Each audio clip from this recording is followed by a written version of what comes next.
GM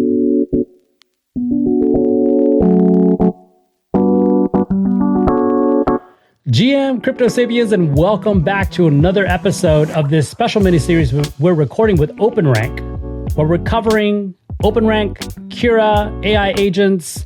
We're talking about channel tokens, and we're going to be talking about a lot more in upcoming episodes. But for today, we really want to take a deep dive into channel tokens, because I'm sure a lot of people, especially on Farcaster, have questions about what are channel tokens. So today we have Sahil and Dharmi joining us, and we're really going to try to unpack this as best we can. And as always, if you like this kind of content, let us know, and we'll produce more stuff like this, because this is very different from what we normally do.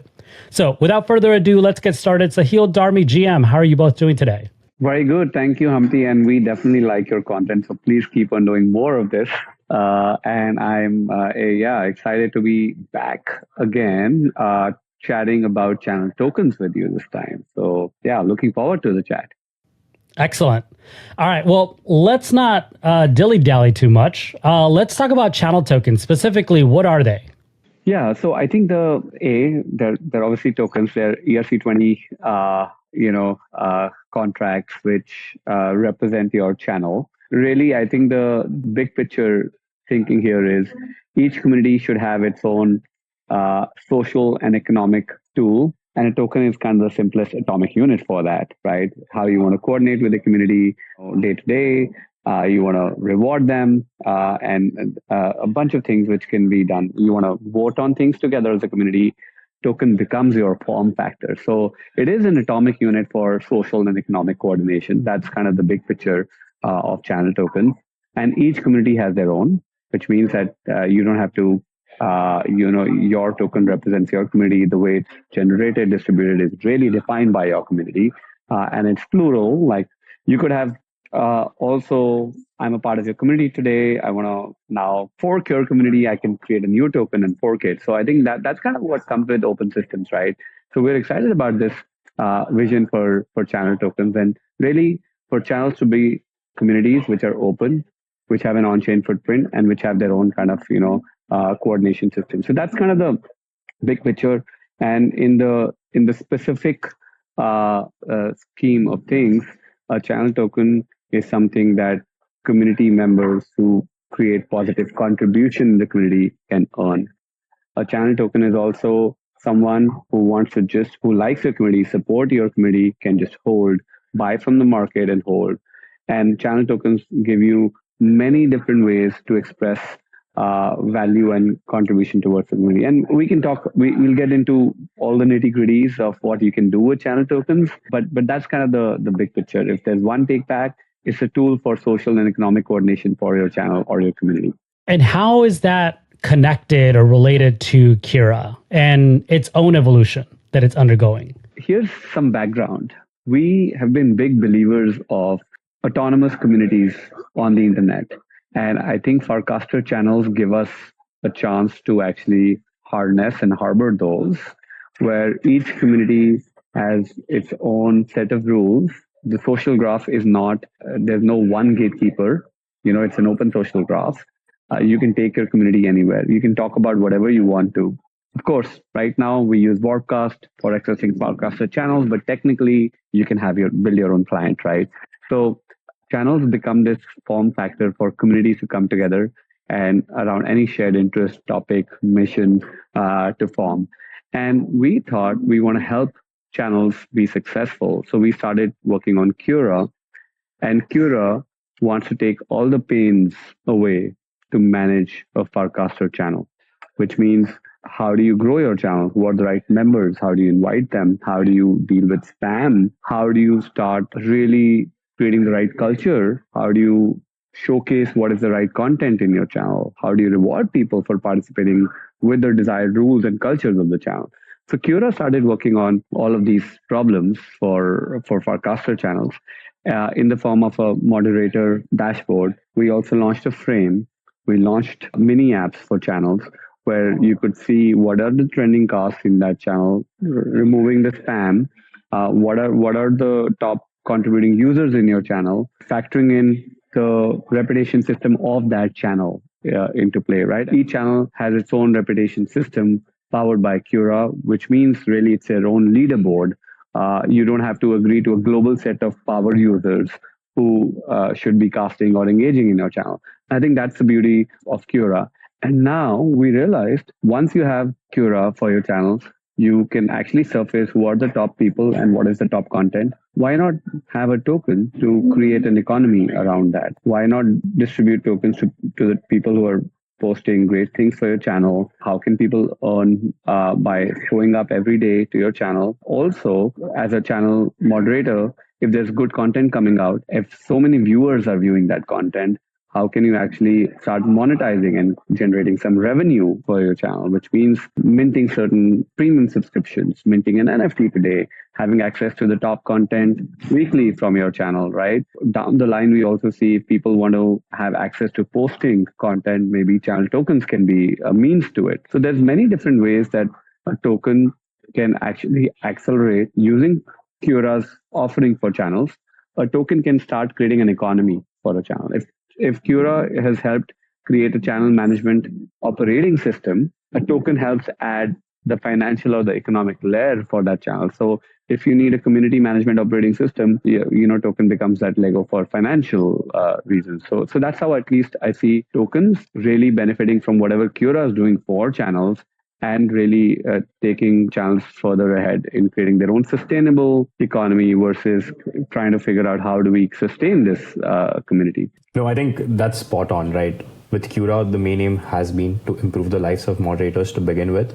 And slowly we also realize that token does help for a lot of coordination. In fact, if we go back a little with Reddit's history, which was also the point of us initially discussing on Cura, Reddit has great communities. The biggest problem they face there is, okay, how many moderators, who will manage? It's a lot of time consuming stuff for a moderator to be looking at their channel daily, removing spam, cleaning it up, making sure that their community is showing the best content within that channel. So a lot of learnings from there. And it was initially Reddit also had planned to have a point system and a self-sustaining economy within a community.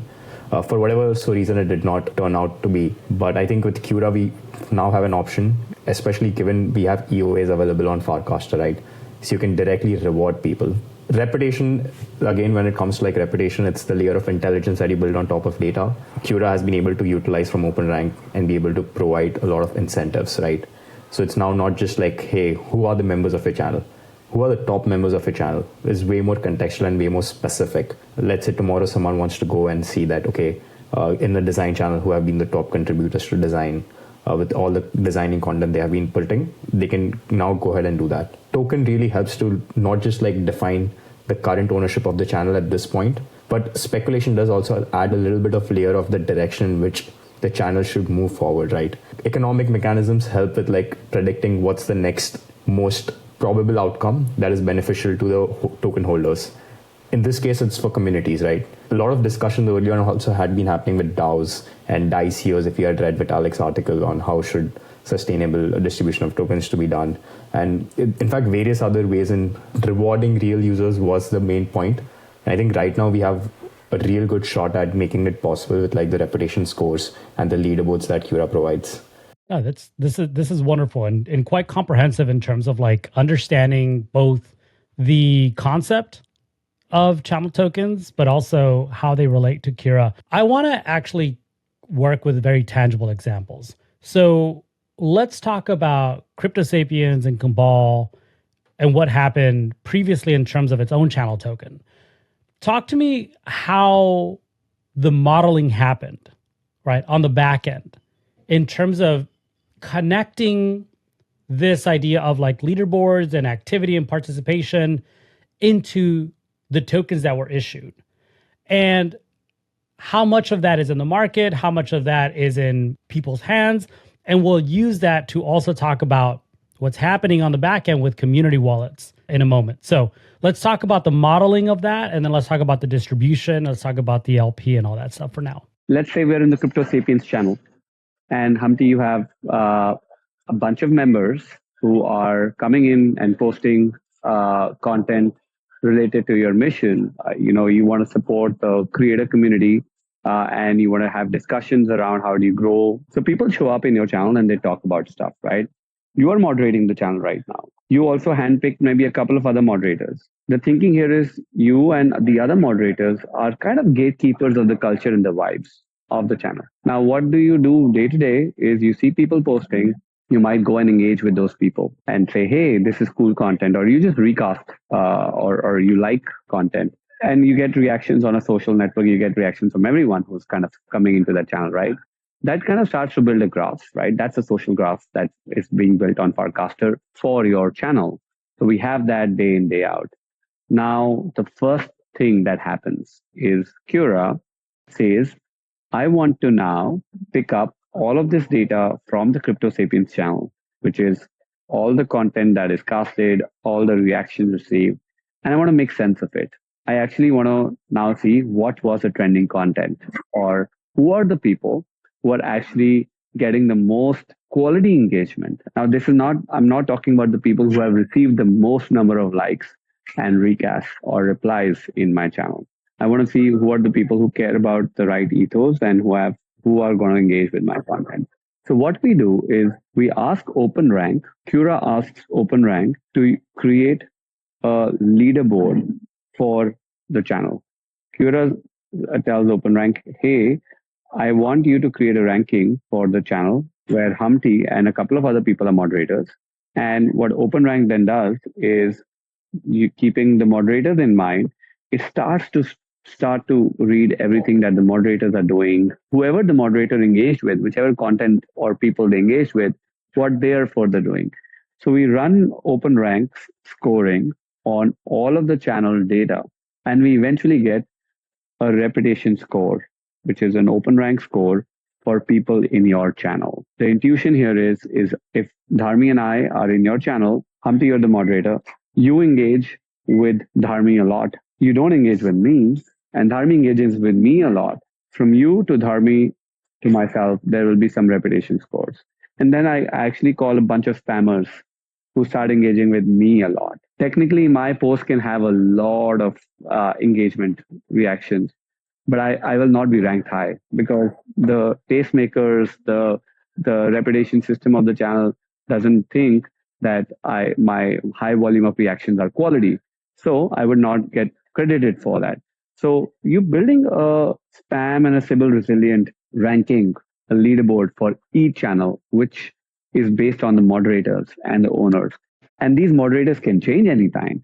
So OpenRank says, okay, a month from now, these moderators are different. We'll evolve the leaderboard automatically based on that, right? So it gives you a fluid, dynamic, plural, no single definition of a ranking reputation system for that channel. Once we have that leaderboard, you can see that in a V2, in a frame.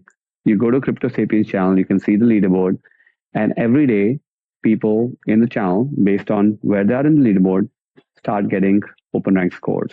So now we have a reputation system where, based on if I cast or if Dharmi casts in your channel, whatever is the reputation of people who are engaging with me, I get allocated some OpenRank scores.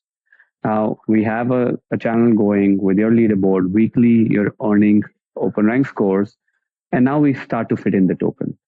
Suddenly, Humpty, you say, I want to launch a token. I have a leaderboard for my channel. So right now, the baseline is every channel should have a leaderboard, which is powered by Cura, and Cura uses OpenRank for each channel independently to create a leaderboard. That's created. Now you say, hey, I want to launch a token. How do I distribute my token? I have a leaderboard and I want to give some bit of early initial airdrop to the current leaderboard. And I want to keep remaining tokens for weekly leaderboard, right? Here on, whoever's creating value, hey, you're going to earn money. There's a pool of tokens automatically that Cura is going to distribute. So that's kind of where the tokens start to come in. Now I'll go back one step and think about the mental model for a token. Humpty, you say you want to launch a token for CryptoSapiens. Cura says, sure, Humpty, the first thing is create a channel wallet. You sign into Cura, you create a channel wallet, a community wallet for CryptoSapiens. Then Cura asks you, okay, Humpty, now you have a wallet. This wallet is a canonical owner of your channel token. Any fees that the channel token trading tools will spit out, majority of it will come to your channel wallet. 95% of the fee from Uniswap trading pools come to the channel wallet. So that's why channel wallet is important, right? You don't want to launch a token without the channel wallet. So we launched the channel wallet. Cura asks you, Humpty, what, how do you want to launch the token? What are the economic terms? So here's how you have to think about this. There's a billion token supply. You can decide what proportion of those tokens you want to completely make liquid at launch, like Clanker, like any other, token launchers, where you have you have all of the token supply liquid for people to trade. Here you can say, guess what? I want to keep 50% of the tokens for immediate trading for anyone, right? They can buy it just to start the market. And the remaining 50% of the token supply, I want to keep purely in the community pool. These tokens are kept for distributing to the entire community, CryptoSapiens channel members, based on their leaderboards, which uses OpenRank scores, which gets updated every day. You have a reputation system which decides how to distribute those tokens. You don't have to go and manually click who are the right people, deal with spam, because you're trying to build a community and we want to make it easy for you, right? So you decide that, and then you can also decide out of the portion of the community pool of tokens, what percentage you want to airdrop today at launch of the token to bootstrap, and to really reward and say, hey, community, you did well, which uses the current leaderboard, which takes into account retroactive, activity and contribution in your channel, right, in the past 60 days or more. So that's what happens for the initial airdrop. The remainder tokens for the community pool are, you can choose whether you want them to be distributed over 1 year, 2 years, 3 years, whatever. As a moderator, you can decide how many tokens go to the community pool. You can decide what percentage of those tokens should be given as an initial airdrop. And number 3, you can decide over how much time you want to let the rest of the tokens be distributed by Cura to people based on the leaderboard of your channel. I think that covered like everything possible to just like frame it. Fair launching is already solved for, we have seen it happen, but fair rewarding is something that's really tricky to do.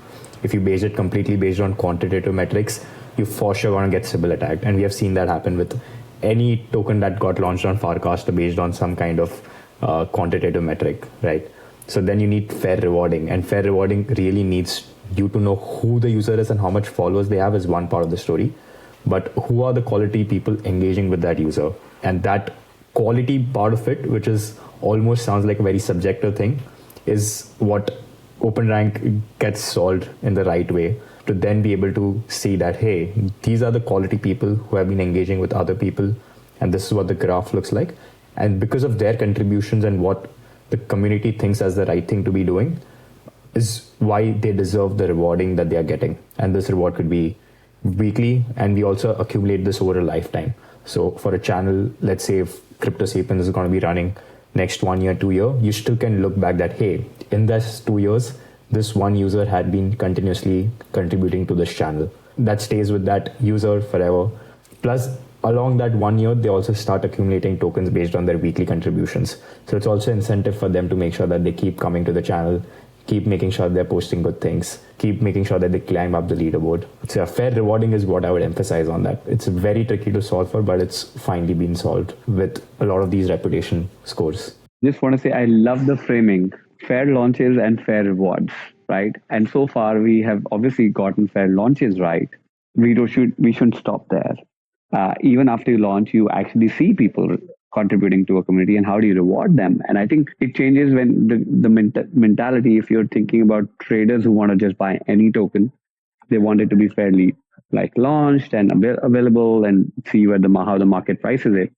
But when you're thinking about a community being represented via a token, you also want the rewards piece along with the launch piece, right? So I think that's kind of the next step. And we've seen in crypto, this new era, anyone can launch a token easily, but who receives the token? How they do they receive it? How transparent is it? Is it applicable to your own context? I think that is a very interesting thing that we're trying to bring forward with Cura. Yeah, and just add one more word, and it's not an authoritative figure deciding that who is getting rewarded. It's the wisdom of masses and the collective community coming together and deciding. So that's the fair rewarding is done in the way that it's wisdom of masses and not authoritative.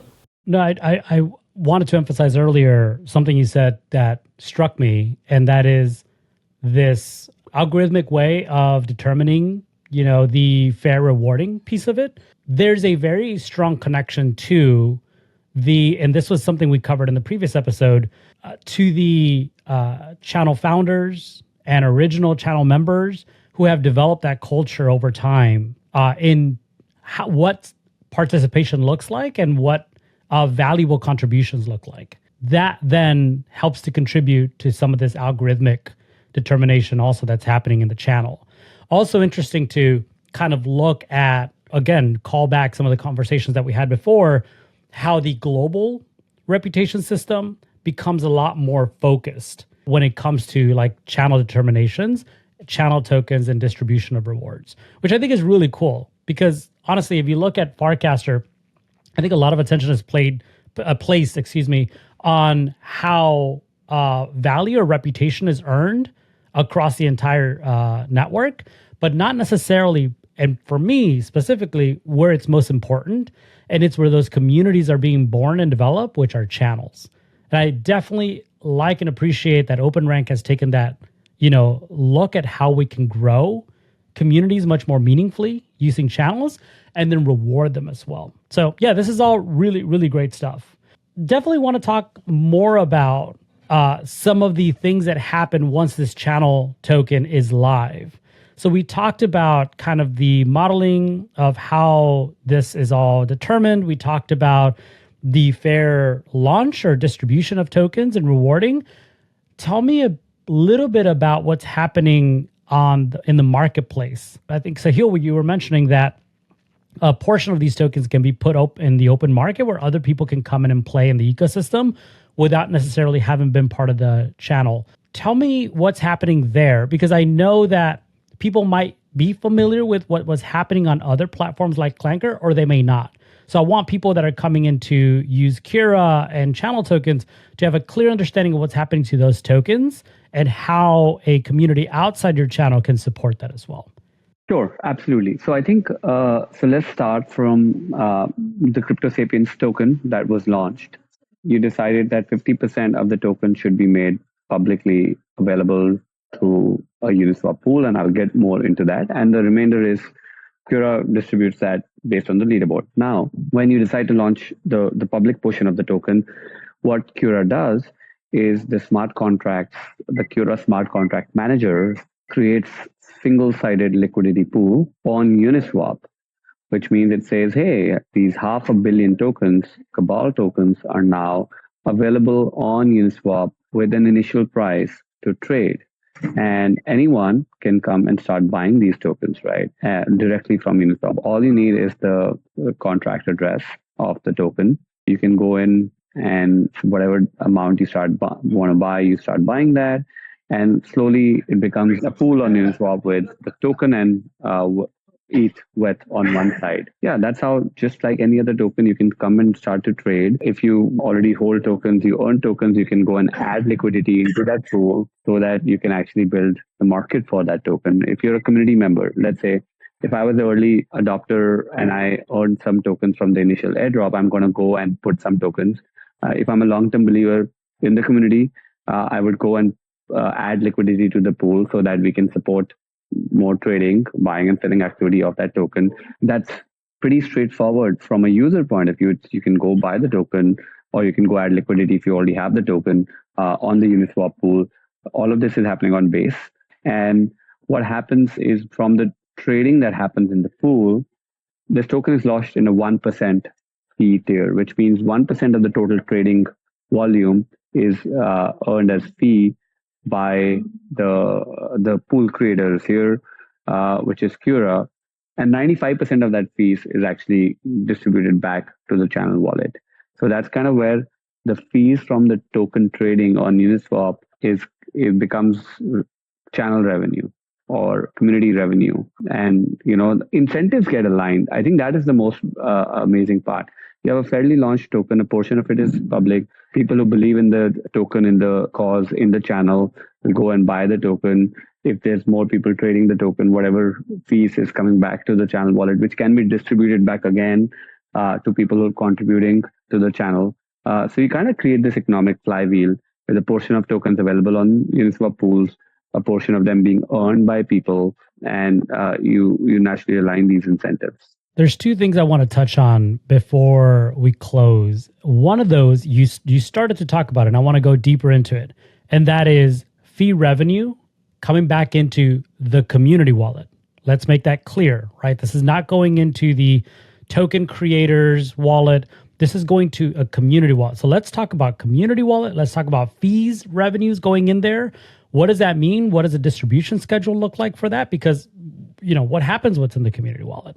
And then the next thing I want to talk about is how people can continue to engage with this token through weekly claims. I want to make sure I touch on that too. So let's go with community wallets and fee revenue first.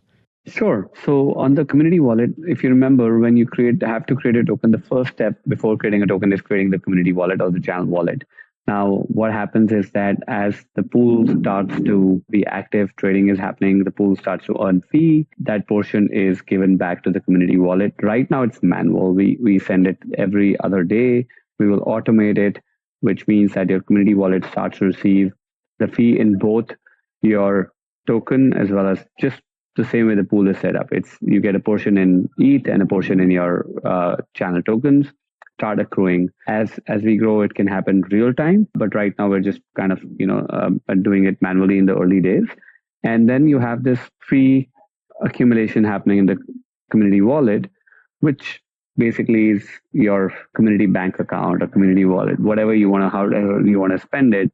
This fees revenue is up to the discretion of the community on how you want to use it. You could use it to launch campaigns. You could do it to distribute, to other creators. So really, we think that is the innovation surface for the community moderators to come up with and use. I also want to say that once the tokens are tradable, open, or being earned, the channel moderators can say, guess what? If you want to mint a premium NFT or you want to mint a premium subscription for the channel where you get the top content through a newsletter or whatever that is, through a frame, or if you want to get alpha from that channel about on-chain stuff, pay X amount of tokens to the community wallet. So that becomes, again, a revenue stream where people who are either buying tokens or earning tokens, they're like, hey, I actually want more from this, right? Here's kind of whatever that is. And the community can come up with these kind of utility systems where really the place where the value is accruing is back to the community wallet. You could also say, hey, I want to burn the tokens from the community wallet, at least, or I want to buy more tokens from the market, or we want to add liquidity from the community wallet fees. There's so many things, and different mods can have different personalities, and different communities can have different goals, right? So I think that is the beautiful part where it's really an economy you can grow yourself. Now you have a wallet which has many different ways to create economic engines. So I think that is something that we're very excited about. Yeah, there are a couple of very cool ideas that I was thinking while you guys were speaking. First one, I don't know if you guys remember the Constitution DAO bit, but where they collected a bunch of money to buy something. That's now like you can have it on your channel wallet, which is not just getting placed to get the funding, but is also a place where it's accruing money for the transaction fees that we are taking, right? The 1% tier. So that funding wallet is now like it's something that the channel owns collectively. So that's a cool idea that I would love to see like come as an experiment with Farcaster. And another cool one is to get the flywheel going. For example, you have the channel wallet. Let's say it has some amount of ETH lying in it. To decide what to do with that, you need to hold X amount of tokens, which you either could have been earning or you could have bought off of the market. So now you've already created a flywheel because as soon as someone goes to buy something, they're already putting in more money to the channel pool.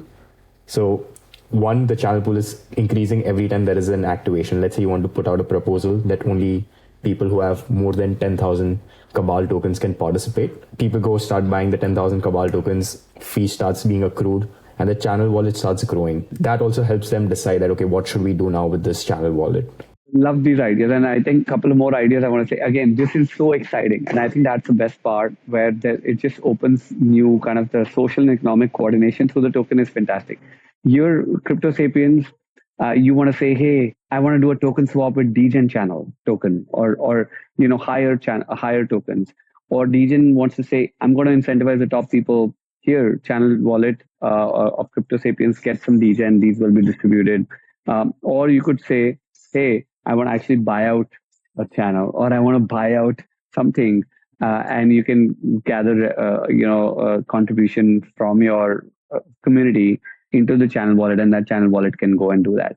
This is endless. So you can go and buy TikTok tomorrow. It's on sale. If you're a creator. So I think there's no. This is the boundless part of communities coming together, and it's a community takeover, right? Channel wallet, the channel token, is a key atomic unit for these things to happen. One last thing, because you mentioned like community coordination. I hope this is not a distant future and it happens sooner than we expect, which is, let's say there are two channels, right? There's Nature and I Took a Photo, and they decide that, hey, let's have a collaboration. Now we have like actual way in which they can collaborate with token swaps, right? All of these fundraising and economic models that we see in real world start happening in like small niche communities. And with like real rewards being given out in both these communities, real revenue being passed on to both these communities in the form of the channel token. So I'm hoping that happens soon. But it'll be very interesting to see like how two communities coordinate with channel tokens live. Yeah, absolutely. I mean, the coordination mechanisms of tokens, firstly, I think are proven.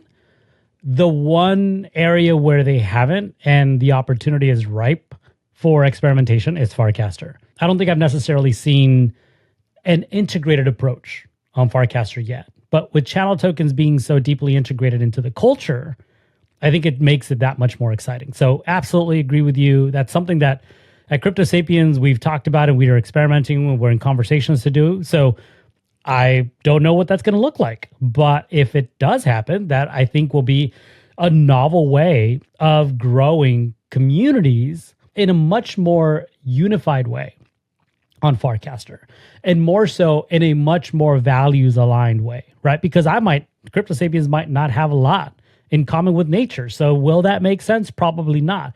But CryptoSapiens and GM Farcaster do. CryptoSapiens and Rehash do. CryptoSapiens and Onchain Media do.